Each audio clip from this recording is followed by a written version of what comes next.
নমস্কাৰ বন্ধুসকল, আজি আপোনালোকৰ কাৰণে লৈ আহিছোঁ মই কেইটামান আচৰিত তথ্য, যিকেইটা আপোনালোকে জানি পেলাই হয়তো সুখী অনুভৱ কৰিব। 1 নম্বৰ, 1 পাউণ্ড মৌ ৰস উৎপাদন কৰিবলৈ মৌমাখিয়ে 2 লাখ ফুলৰ পৰা ৰস একত্ৰিত কৰিব লগা হয়। মাত্ৰ 1 পাউণ্ড ৰস উৎপাদন কৰিবলৈ মৌমাখিয়ে মৌচাকত প্ৰায় 2 লাখ ফুলৰ পৰা ৰস একত্ৰিত কৰিব লগা হয়, আৰু তেতিয়াহে আমি 1 পাউণ্ড মৌ সেই মৌচাকৰ পৰা পাওঁ।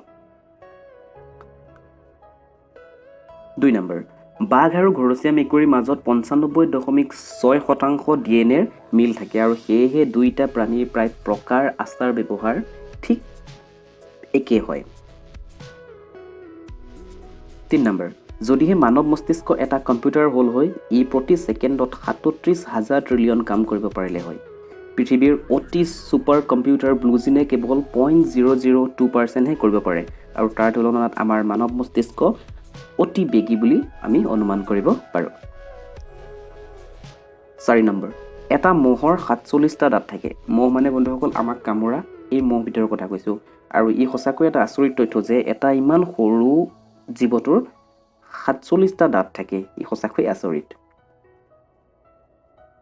5 নম্বৰ, কাউৰীক যদি আমি বন্ধ কৰি থৈ প্ৰথমৰ পৰা তাক শিকাওঁ মাত মাতিবলৈ, তেন্তে ই কুলিতকৈও আৰু অধিক ভালকৈ মাত মাতিব পাৰে।